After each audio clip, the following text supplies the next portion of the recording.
지난 주일은 성령 강림절이었습니다. 사도행전 2장에 기록된 오순절 성령 강림 사건을 중심으로 해서 예수님께서 성천하시면서 말씀하신 대로 예루살렘에서 기다리던 그 제자들에게 임하신 성령님에 대하여 살펴보았습니다. 예수님께서 그렇게 성령을 보내주신 이유는 두 가지다 하고 두 가지로 이렇게 요약을 하였습니다. 첫째는 제자들에게 진리를 깨닫게 해주시기 위함이었습니다. 둘째는 그 제자들을 증인으로 보내시기 위함이었습니다. 요약하자면 진리를 깨닫게 하여 그리스도의 증인으로 삼으시고 보내시고 권능을 주시려고 성령으로 세례를 베풀어 주셨습니다.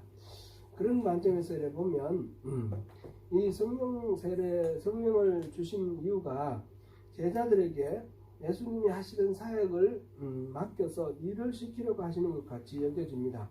물론 그것도 목적이 있지만 그거는 부차적이고 2차적인 그런 목적입니다. 보다 근원적인 목적, 이유가 있습니다. 오늘은 본문을 통해서 예수님이 보혜사를 보내신 그 일이 우리에게 얼마나 복된 일인지 함께 살펴보도록 하겠습니다.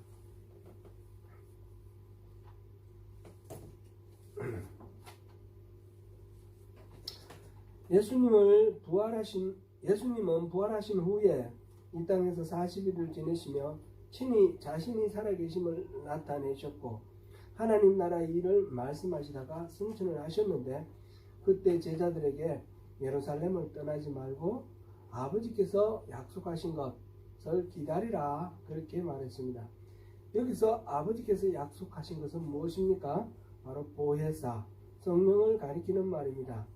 이 아버지의 약속 보혜사에 대한 언급은 요한복음 14장 16절 오늘 우리 본문에 해당되고요. 26절 그리고 15장 26절 16장 7절에서 볼 수 있습니다. 오늘 본문 16절을 우리 같이 한번 읽어보겠습니다. 시작. 내가 아버지께 구하겠으니 그가 또 다른 보혜사를 너희에게 주사 영원토록 너희와 함께 있게 하리니. 아멘.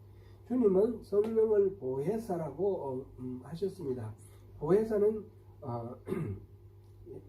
영어 NIV 성경에서는 우리가 지금 본문으로 하고 있는 NIV 성경에서는 카운슬러라고 그렇게 번역을 했고 킹 제임스 버전에 보니까 컴포터라고 그렇게 위로자라고 그렇게 번역하였습니다. 메시지 성경을 보니까 프렌드, 친구라고 번역하고 있고요. 그 다음에 Good News Translation 가장 쉬운 성경 여기에 해당되는 영어판 거기에는 helper, 돕는 자라고 그렇게 번역하고 있습니다. 원래 이제 이 성경이 기록된 헬라어에서는 파라클레토스라는 그런 단어를 쓰고 있는데 파라클레토스라는 말은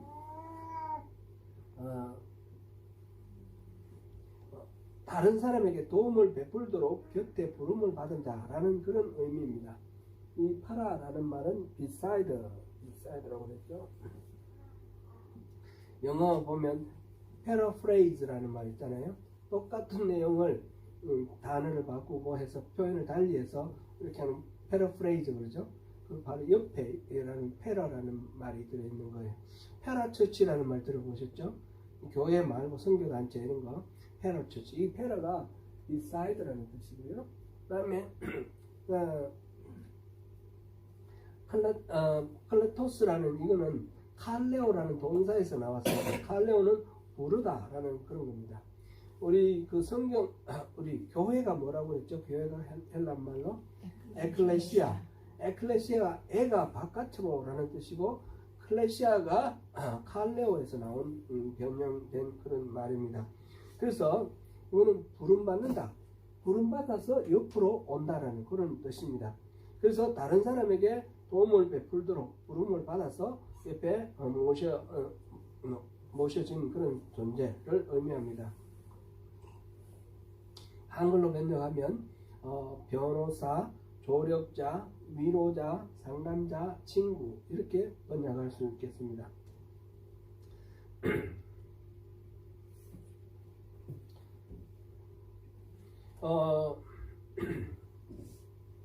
그런 보혜사인데 여기서 한 가지 재미있는 표현이 나옵니다.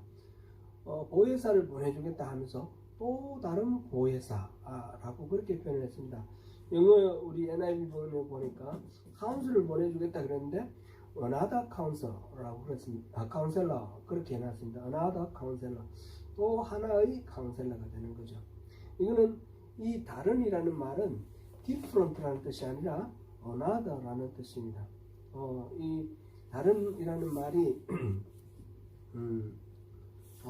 헬라 말로도 두 가지 단어가 있습니다. 여기서 이 단어는 다른이라는 뜻이 아니라 또 하나의 헤테로라는 말은 완전히 다른 뜻이고 알트로라는 말은 또 하나의 그런 뜻인데 그런 의미의 단어를 지금 쓰고 있습니다. 그러니까 성령을 보내주시는데 또 다른 성령을 보내주신다는 것은 또 다른 성령이 또 있다는 말씀이죠.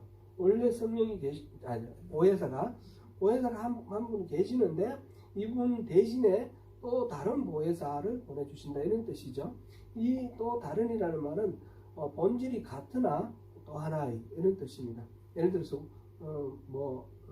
과일을 이렇게 생각해 보면 사과를 이렇게 먹다가 다른 종류의 과일을 먹고 싶다 그래서 배를 달라 이렇게 말할 때는 또 다른 과일 좀 주세요 이렇게 말할 수 있겠지만 이 과일을 먹고 하나 더 달라 할 때도 다른 거 없어요? 이렇게 물어볼 수도 있겠죠. 그런 이제 또 하나의 그런 의미입니다. 그러니까 본질은 똑같고 그런데 다른 또 하나의 그런 의미. 그러면 성령님 말고 누가 보혜사라는 말일까요? 바로 예수님 자신이 보혜사라는 말입니다.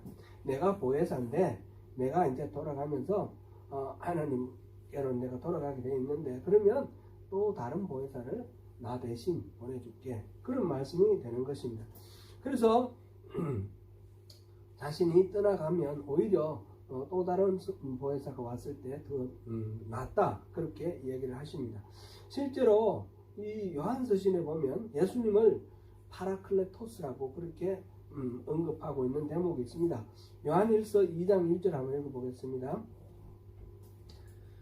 같이 읽습니다. 나의 자녀들아 내가 이것을 너희에게 쓰면 너희로 죄를 범하지 않게 하려 합니다. 만일 누가 죄를 범하여도 아버지 앞에서 우리에게 대언자가 있으니 곧 의로우신 예수 그리스도시니라. 우리에게 대언자가 있다. 이 대언자라는 말이 파라클레토스라고 그렇게 되어 있습니다. 곧 의로우신 예수 그리스도가 바로 파라클레토스. 지금 보혜사라고 번역은 안 했지만 같은 단어입니다. 그렇습니다. 예수님은 하나님 우편에 앉아 계시면서 우리를 위해 변호도 하고 도우시는 분이십니다. 로마서 8장 34절에서도 그런 말씀이 있는데요. 한번 읽어보겠습니다. 누가 정죄하리요? 죽으실 뿐 아니라 다시 살아나신 이는 그리스도 예수시니 그는 하나님 우편에 계신 자요 우리를 위하여 간구하시는 자신이라. 여기서 간구하시는 자신이라, 이 간구하시는 자라고 번역된 이 말이 원래 성경에서는 파라클레토스라고 그렇게 되어 있습니다. 예수님은 하나님 우편에 계시는 파라클레토스, 보혜사이신 것입니다. 그럼에도 주님은 우리에게 또 다른 보혜사를 보내시겠다고 말씀하셨습니다. 그분은 우리가 아는 대로 성령님입니다. 오늘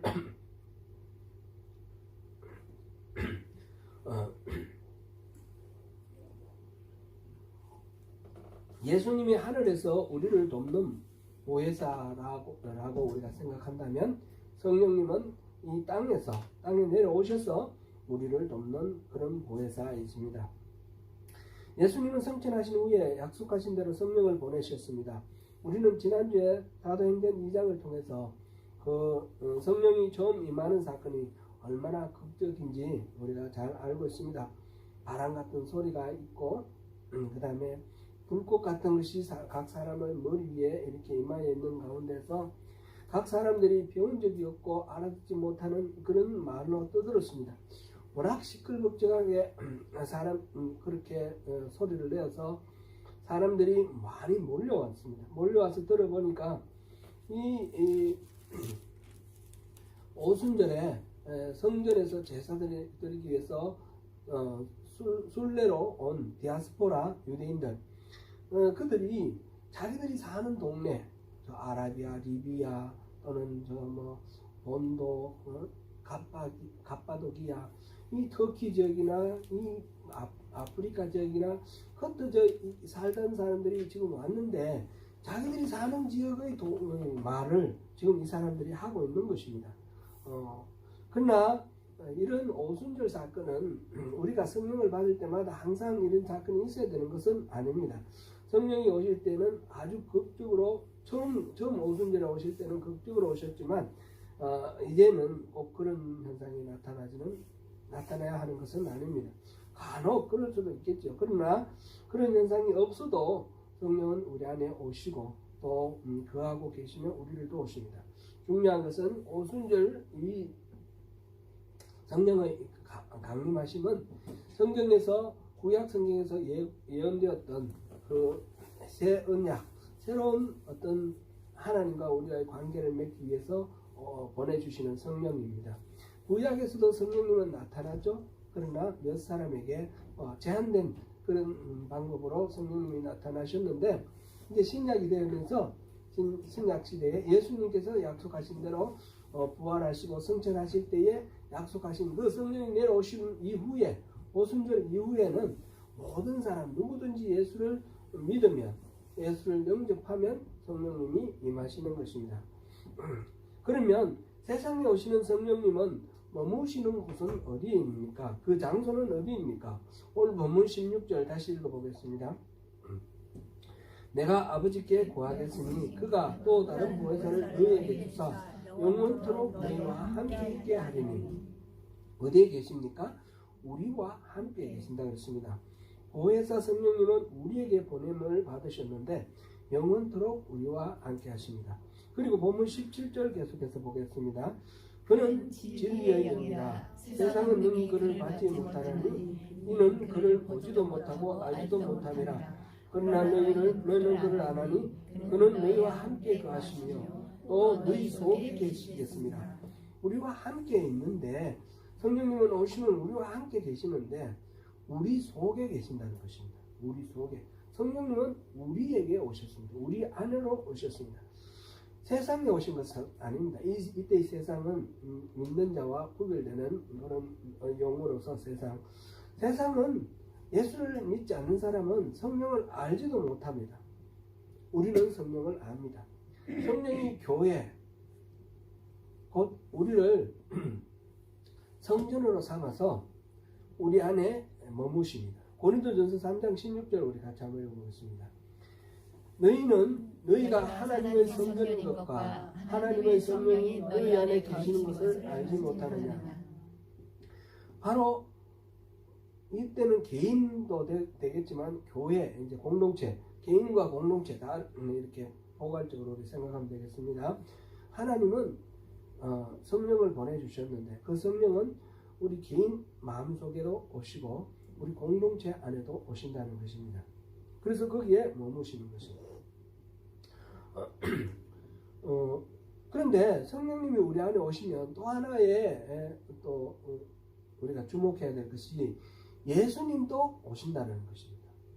예수님 성전에가 올라가셨기 때문에 그 당시에 이 성육신 하셔서 육신을 가지고 사셨던 2000년 전에 예수님 그 모습으로 오시는 건 아니고 예수님의 영으로, 성령님이 예수님의 영입니다. 그리스도의 영이고 하나님의 영이고. 그러므로 성경에서 보면 우리 안에 그리스도가 있다라고 표현도 하고 우리 안에 성령이 있다라고도 표현하고 우리 안에 하나님이 있다라고도 표현합니다. 우리 성령이 우리 안에 오신다는 말은 예수님이 우리 안에 오신다는 말과 같습니다. 이 삼위일체죠. 오늘 이 삼위일체 주일인데 성부, 성자, 성령이 같은 분이십니다. 그래서 성령님이 우리 안에 계시면 동시에 예수님도 오신다는 거죠. 본문 18절을 우리 한번 읽어보겠습니다. 내가 너희를 고아와 같이 버려두지 아니하고 너희에게로 오리라. 여기서 내가는 누구를 말합니까? 예수님이죠. 예수님이 제자들에게 너희를 고아와 같이 내려두지 않고 내버려 두지 않고 내가 오리라. 여기서 예수님께서 너희에게로 오리라 하셨는데 이것은 예수님이 이 말씀 마지막 지금 최후의 만찬하시고 십자가 지시고 죽으셨다가 부활하셨잖아요. 그 부활을 의미하는 거냐? 그런 건 아니라는 거죠. 지금 보혜사 성령과 같이 이야기를 하고 있기 때문에 그 부활도 아니고 예수님이 마지막 때에 재림하시는 것을 말하는 것도 아닙니다. 그러면 뭔가요? 예수님이 이 오순절에 오시는 그 보혜사 성령 약속하신 성령님이 오실 때에 예수님도 오신다는 말입니다. 우선 19절 20절을 같이 한번 읽어보겠습니다. 조금 있으면 세상은 다시 나를 보지 못할 것이로되 너희는 나를 보리니 이는 내가 살아있고 너희도 살아있겠습니다. 그날에는 내가 아버지 안에 너희가 내 안에 내가 너희 안에 있는 것을 너희가 알리라. 예수님은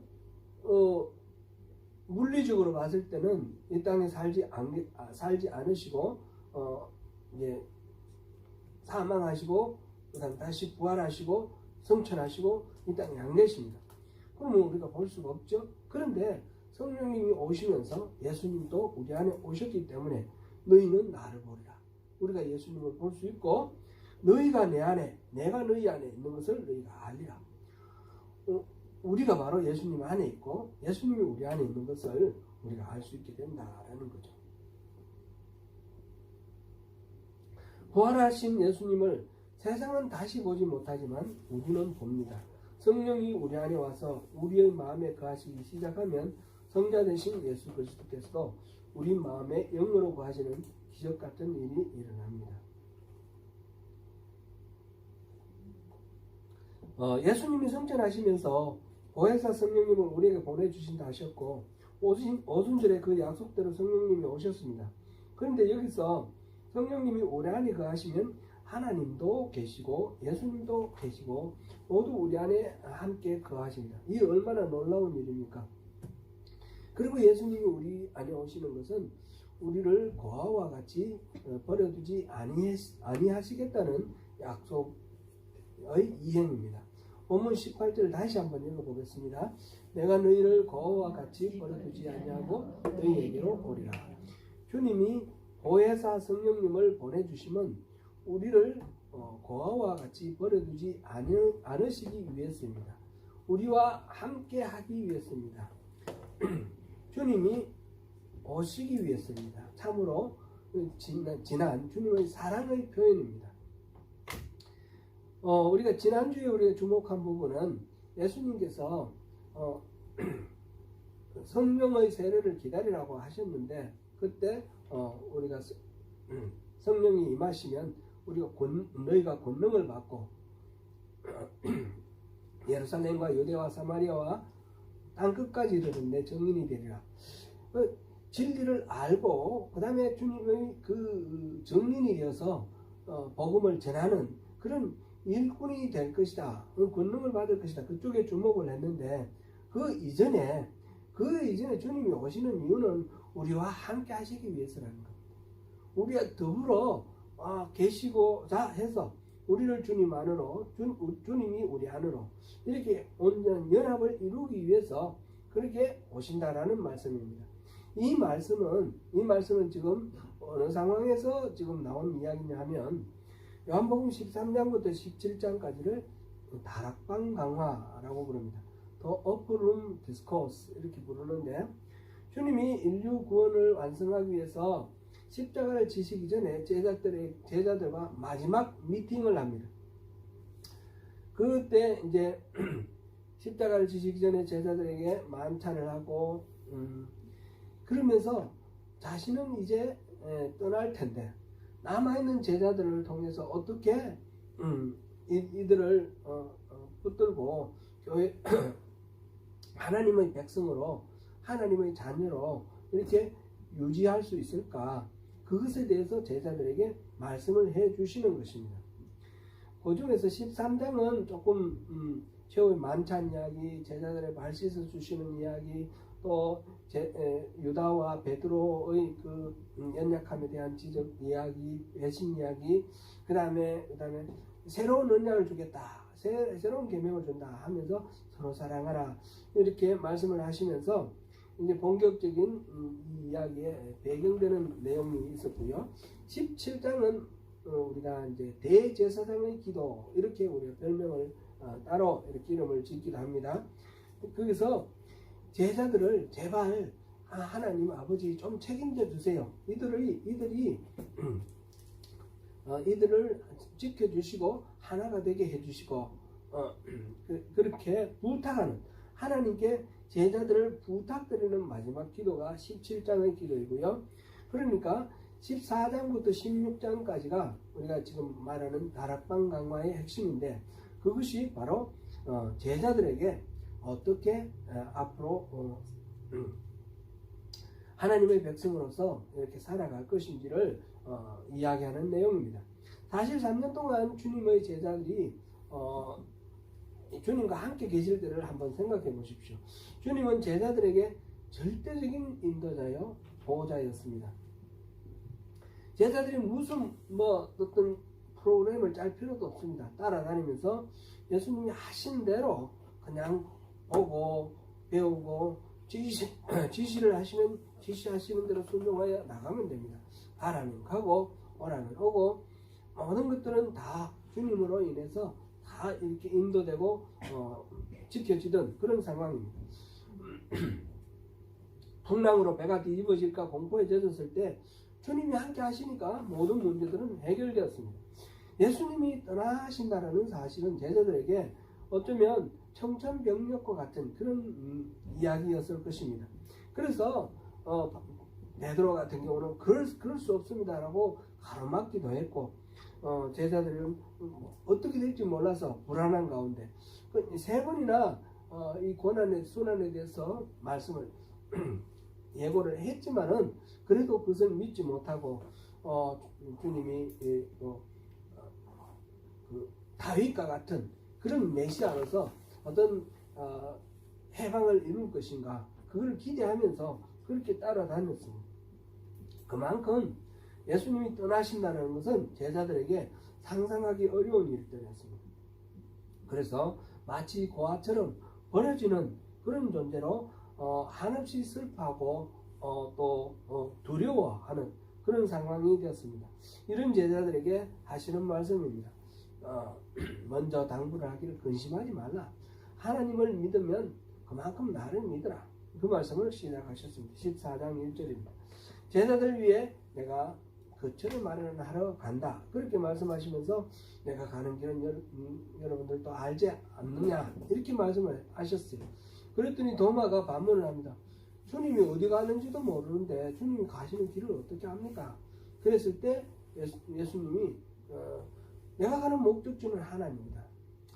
거기에 이르는 길은 바로 나다. 그렇게 말씀하시죠.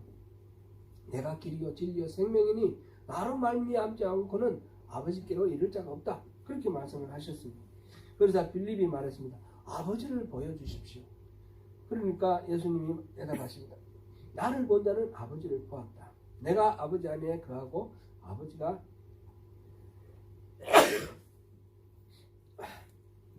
아버지가 내 안에 계신다. 나를 믿는 자는 내가 하는 일을 그도 할 수 있을 것이다. 내 이름으로 무엇을 구하든지 다 내가 행할 것이다. 이런 말씀을 하시면서 보혜사를 보낸다 말씀하십니다.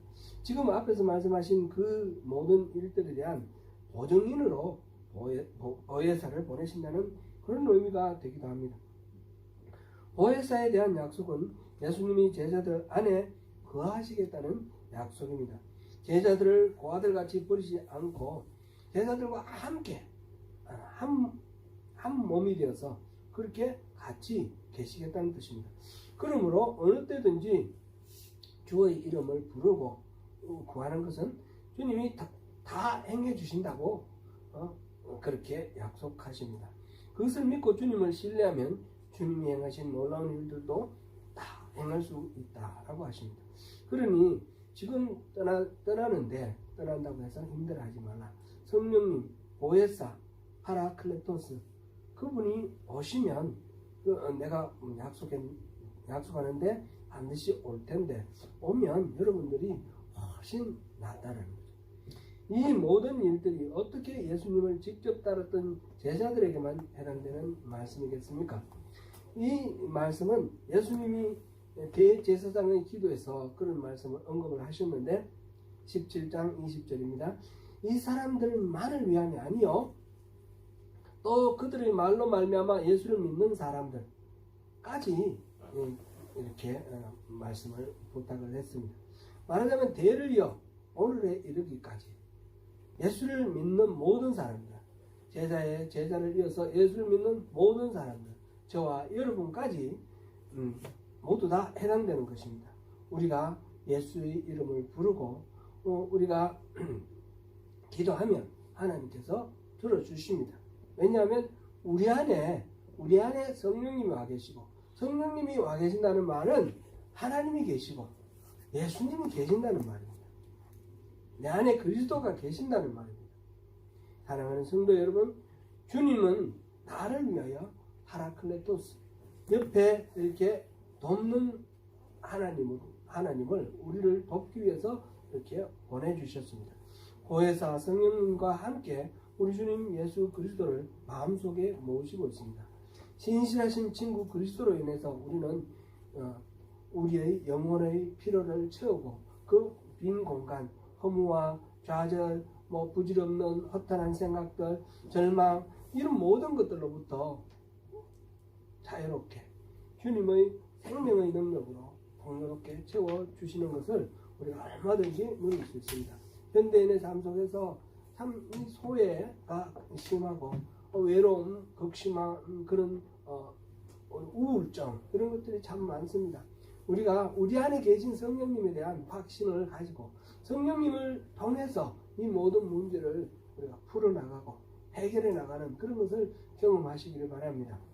나를 과처럼 내버려 두지 않겠다고 분명히 약속하셨고 파라클레토스 보혜사 성령으로 우리 안에 와 주셨습니다. 그 우리 주님으로 인해서 성령 충만하시고 주님의 그 부흥을 마음껏 누리시는 저와 여러분 되시기를 축원합니다. 기도하겠습니다. 은혜로우신 하나님, 성령님께서 우리 안에 오셨음을 다시 한번 자각하고 우리가 성령님을 무시하거나 소외시키지 않고 성령님이 우리 안에서 말씀하실 때마다 우리가 순종하며 따르는 가운데서 성령의 그 은혜를 충만히 누리는 그리스도인이 되기를 소원합니다. 주님 늘 생명력으로 왕성하게 성령 충만한 우리 모두가 될 수 있도록 주님 도와주시옵소서. 우리 잠든 영혼을 일깨워 주시고 우리가 위로가 필요할 때 위로해 주시고 격려가 필요할 때 격려를 해 주시고 치유가 필요할 때 치유하여 주시옵소서. 우리를 새롭게 하여 주시고 언제나 주님 은혜 안에서 승리할 수 있도록 도와주시옵소서. 예수님 이름으로 기도드립니다. 아멘.